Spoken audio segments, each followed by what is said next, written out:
नमस्कार साथियों, बहुत बहुत स्वागत है आपका आज की क्लास में। आज की क्लास में हम भारतेंदु मंडल के कवियों का अध्ययन करेंगे। पिछली क्लास में हमने भारतेंदु युग का परिचय तथा भारतेंदु जी की रचनाओं का संपूर्ण विश्लेषण देखा था। अगर आपने नहीं देखा तो उसको जरूर देखिएगा। चलिए क्लास को शुरू करते हैं और सबसे पहले हम प्रताप नारायण मिश्र को देखते हैं और इनकी रचनाओं को देखते हैं। प्रताप नारायण मिश्र का जन्म 1856 ईस्वी में बैजे गांव में उन्नाव में, जो कि यूपी में पड़ता है, वहां पर हुआ था। इनका निधन 1894 ईस्वी में हुआ था। इन्होंने लगभग 150 निबंध लिखे हैं। उपनाम की बात करें तो इन्हें हिंदी का एडिशन कहा जाता है, शुक्ल जी ने कहा है, और द्वितीय भारतेंदु भी कहा जाता है। सबसे पहले इनके काव्य रचनाओं की बात करते हैं तो काव्य रचनाएं हैं प्रेम पुष्पावली, मन की लहर, दंगल खंड, लोकोक्ति शतक, तृप्यंताम, रसखान शतक, श्रृंगार विलास, बुढ़ापा, प्रताप संग्रह, ब्रेडला का स्वागत, प्रताप लहरी, नवरात्र के पद, हिंदी की हिमायत और दीवाने। बात करते हैं इनके नाटकों की तो इनके नाटक हैं कली कौतुक, कली प्रभाव, भारत दुर्दशा, हठी हम्मीर, जुआरी खुआरी, यह एक प्रहसन है, गो संकट और संगीत शाकुंतल। ये थे इनके नाटक। बात करते हैं इनके निबंधों की। इनके निबंध अपने नाम के कारण बहुत ही मशहूर हैं, जैसे कि धोखा, बात, नारी, दांत, मुच्छ, मनोरोग, द, पेट, नाक, आप, आँख, खुशामद, होली है अथवा होरी है, ईश्वर की मूर्ति, शिव मूर्ति, समझदार की मौत है, विश्वास, दान, नास्तिक, सोने का डंडा और प्रताप चरित्र। ये इनके सभी निबंध जो है बहुत ही महत्वपूर्ण हैं और परीक्षाओं में पूछे जाते हैं। निबंध संग्रहों को देखते हैं तो इनके 3 निबंध संग्रह हैं, जैसे कि निबंध नवनीत है, नारायण निबंधावली है और प्रताप नारायण मिश्र ग्रंथावली है। शुक्ल जी ने इन्हें हिंदी का एडिशन कहा है और इनके निबंधों में उग्रता का भाव व्यक्त हुआ है। संपादित रचनाओं की बात करें तो इनकी पहली पत्रिका थी ब्राह्मण, जो कि एक मासिक पत्रिका थी और कानपुर से प्रकाशित होती थी। 1883 से 1894 तक इन्होंने इसका संपादन किया था। विशेष तथ्य में देखते हैं, इनके द्वारा हिंदी, हिंदू, हिंदुस्तान का नारा दिया गया था। शैली में भारतेंदु से समानता होने के कारण इन्हें द्वितीय भारतेंदु कहा जाता है। जानकी मंगल नाटक में अभिनय करने के लिए इन्होंने अपने पिता से मूछ मुड़वाने की आज्ञा इन्होंने लेनी पड़ी थी। कानपुर के रसिक समाज से भी इनका संबंध था और ये आधुनिक हिंदी निर्माताओं की बृहत त्रयी में शामिल हैं। आधुनिक हिंदी निर्माताओं की बृहत त्रयी में भारतेंदु जी हैं, बालकृष्ण भट्ट हैं और प्रताप नारायण मिश्र जी हैं। इनकी प्रसिद्ध पंक्तियां देखते हैं। प्रसिद्ध पंक्तियां हैं, कौन करे जो नहीं कसकत, सुनी विपत्ति बाल विधवन की, बहुत ही महत्वपूर्ण पंक्ति हैं। वहीं है एक और पंक्ति, पढ़ी कमाए कीन्हू कहाँ, हरे न देश कलेस, सब धन लिए जात अंग्रेज, हम केवल लेक्चर के तेज। बहुत ही महत्वपूर्ण पंक्तियां हैं और परीक्षा में पूछी जाती है। अगली पंक्ति है, ये बयारी तब बदलेगी कछु, पपिहा जब पूछी है पीव कहाँ। यह प्रसिद्ध समस्या पूर्ति है। एक परीक्षा में प्रश्न इससे पूछा जाता है कि यह प्रसिद्ध समस्या पूर्ति किसकी है, इसको ध्यान दीजिएगा। इन्होंने ब्रेडला का स्वागत, राजभक्ति से संबंधित, राजभक्ति से प्रभावित रचना है इनकी ब्रेडला का स्वागत। तृप्यंताम में देवी देवताओं की स्तुति के साथ साथ भारत की दयनीय स्थिति का चित्रण मिलता है। इन्होंने कानपुर में नाटक सभा की स्थापना की थी। इनके संबंध में आलोचकों के कथन देखते हैं। सबसे पहले विश्वनाथ प्रसाद मिश्र का कथन है। ये कहते हैं कि अंग्रेजी राज्य के प्रजा हितैषी रूप पर जैसा व्यंग प्रताप नारायण मिश्र ने किया है, अन्यत्र दुर्लभ है। वहीं शुक्ल जी कहते हैं इनके बारे में कि हिंदी, हिंदू, हिंदुस्तानी का राग प्रताप नारायण मिश्र अलापते रहते थे। अगले जो कवि हैं भारतेंदु मंडल के, वह हैं बालकृष्ण भट्ट। इनका जन्म 13 जून 1844 ईस्वी को इलाहाबाद में हुआ था, जो कि अब प्रयागराज के नाम से जाना जाता है। इनका निधन 20 जुलाई 1914 ईस्वी को हुआ था। इनके पिता का नाम बेनी प्रसाद भट्ट था और माता का नाम पार्वती देवी था। ये भारतेंदु मंडल के रचनाकारों में अवस्था के आधार पर सबसे वरिष्ठ थे। ये हिंदी आलोचना के जनक माने जाते हैं। हिंदी में पुस्तकीय समीक्षा के जनक भी हैं। इन्होंने 1881 में वेदों की समीक्षा और 1886 में संयोगिता स्वयंवर की समीक्षा लिखी थी।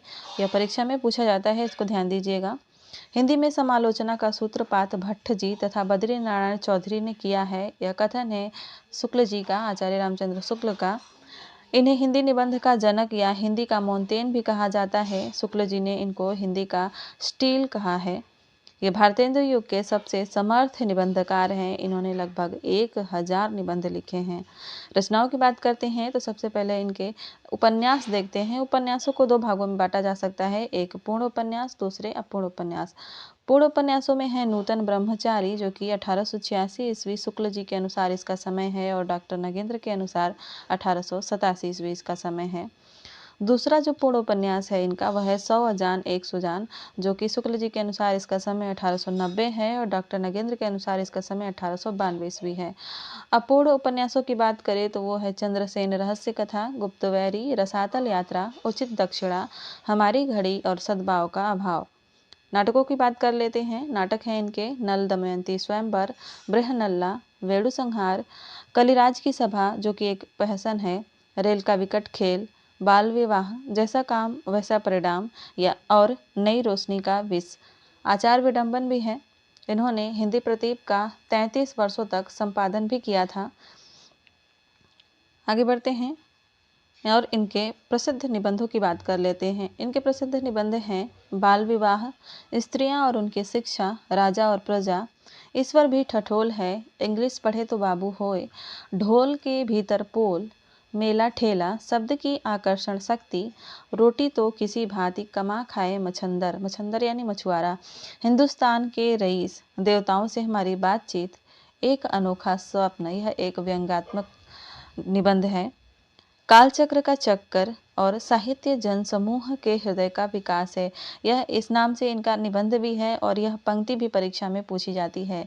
पूछा जाता है कि साहित्य जन समूह के हृदय का विकास है, साहित्य की परिभाषा किसकी है। निबंध संग्रहों की बात करते हैं तो इनके निबंध है भट्ट निबंधावली और साहित्य सुमन। साहित्य सुमन में 25 निबंध हैं, इसको आप लोग ध्यान दीजिएगा। यह हिंदी में मनोविकारात्मक निबंधों के जनक भी माने जाते हैं। अगले जो कवि हैं वह हैं बद्री नारायण चौधरी प्रेमघन। इनका जन्म 1855 ईस्वी में मिर्जापुर उत्तर प्रदेश में हुआ था, और इनका निधन 1922 ईस्वी में हुआ था। काव्य रचनाओं की बात करें तो इनकी काव्य रचनाएं हैं जीर्ण जनपद, आनंद अरुणोदय, हार्दिक हर्षादर्श, लालित्य लहरी, युगल स्त्रोत, प्रेम पीयूष वर्षा, मंगल आशा, आर्याभिनंदन, मयंक महिमा, वर्षा बिंदु, ब्रज चंद्र पंचक, पीतर प्रताप, होली की नकल, और मन की मौज, और भारत बधाई। आप एक चीज़ इनकी रचनाओं के नाम में कॉमन देखेंगे कि इनकी रचनाओं का पहला वर्ड और दूसरा वर्ड जो है मिलता है, तो इस तरह से इसको आप ध्यान रख सकते हैं। जैसे जीर्ण जनपद में ज, आनंद अरुणोदय हार्दिक हर्षादर ह, लालित्य लहरी ल, इस तरह से आप इनकी रचनाओं को अच्छी तरीके से याद भी कर सकते हैं। काव्य रचनाओं के संदर्भ में कुछ विशेष बातें देख लेते हैं, जैसे कि जीर्ण जनपद तथा अलौकिक लीला प्रबंधात्मक रचनाएं हैं, और दोनों ही अपूर्ण हैं। आनंद अरुणोदय में नव जागरण का संदेश दिया गया है। मयंक महिमा जो कि 1922 ईस्वी की है, खड़ी बोली में रचित है। इनकी रचनाओं में यति भंग दोष मिलता है। यहाँ से प्रश्न पूछा जा सकता है। इन्होंने अब्र उपनाम से उर्दू में भी कविताएं लिखी हैं, तो कभी कभी परीक्षा में पूछा जाता है कि अब्र उपनाम से किसने कविता लिखी है। नाटकों की बात करें तो इनका नाटक है वारांगना रहस्य अथवा वेश्या विनोद 1886 ईस्वी में, भारत सौभाग्य है 1889 ईस्वी में, और प्रयाग रामागमन है 1904 ईस्वी में। संपादित पत्रों की बात करें तो इन्होंने नागरी नीरद का संपादन किया था 1893 ईस्वी में, और आनंद कादम्बनी का इन्होंने 1881 ईस्वी से संपादन किया था। नागरी नीरद जो है साप्ताहिक थी, और आनंद कादम्बिनी मासिक पत्रिका थी, और दोनों ही मिर्जापुर से निकलती थी। विशेष तथ्यों की बात करें तो इनकी समस्त रचनाओं का प्रकाशन प्रेम घन सर्वस्व नाम से हो चुका है 1909 ईस्वी में। मिर्जापुर धुन की कजली गानों का संकलन इन्होंने कजली कादम्बनी नाम से किया है। यह प्रश्न पूछा जा चुका है। भारतेंदु हरिश्चंद्र के निधन पर इन्होंने 1885 में शोकाश्रु बिंदु कविता लिखी थी, तो यहाँ से भी प्रश्न पूछा जा सकता है, तो इसको आप लोग नोट कर लीजिएगा। चर्चित पंक्तियों की बात करते हैं।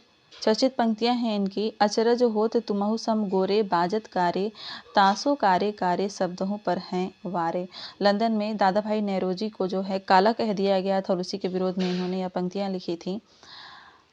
अगली जो पंक्ति है कि ये सनाथ भारत की भोली प्रजा अनाथन। हार्दिक हर्षाधर की ये पंक्तियाँ हैं।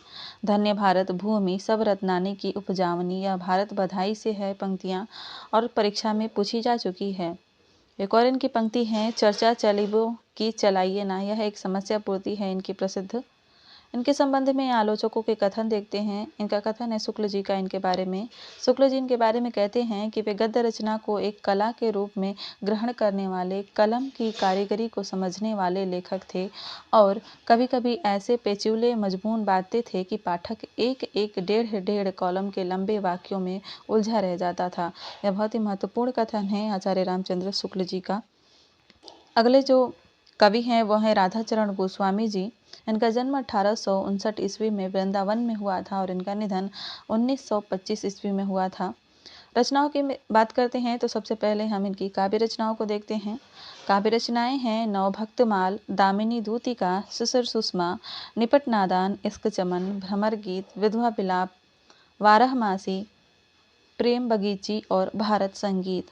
इनके नाटकों की बात कर लेते हैं।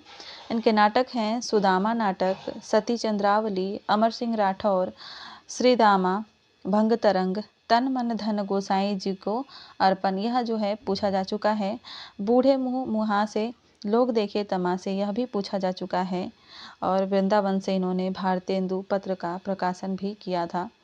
तो ये थी आज की क्लास। कैसी लगी कमेंट करके ज़रूर बताइएगा। क्लास को पूरा देखिएगा और अगर आप इस चैनल पर पहली बार आए थे और क्लास अच्छी लगी तो सब्सक्राइब भी कर लीजिएगा, लाइक कीजिएगा और अपने दोस्तों के साथ शेयर करिएगा।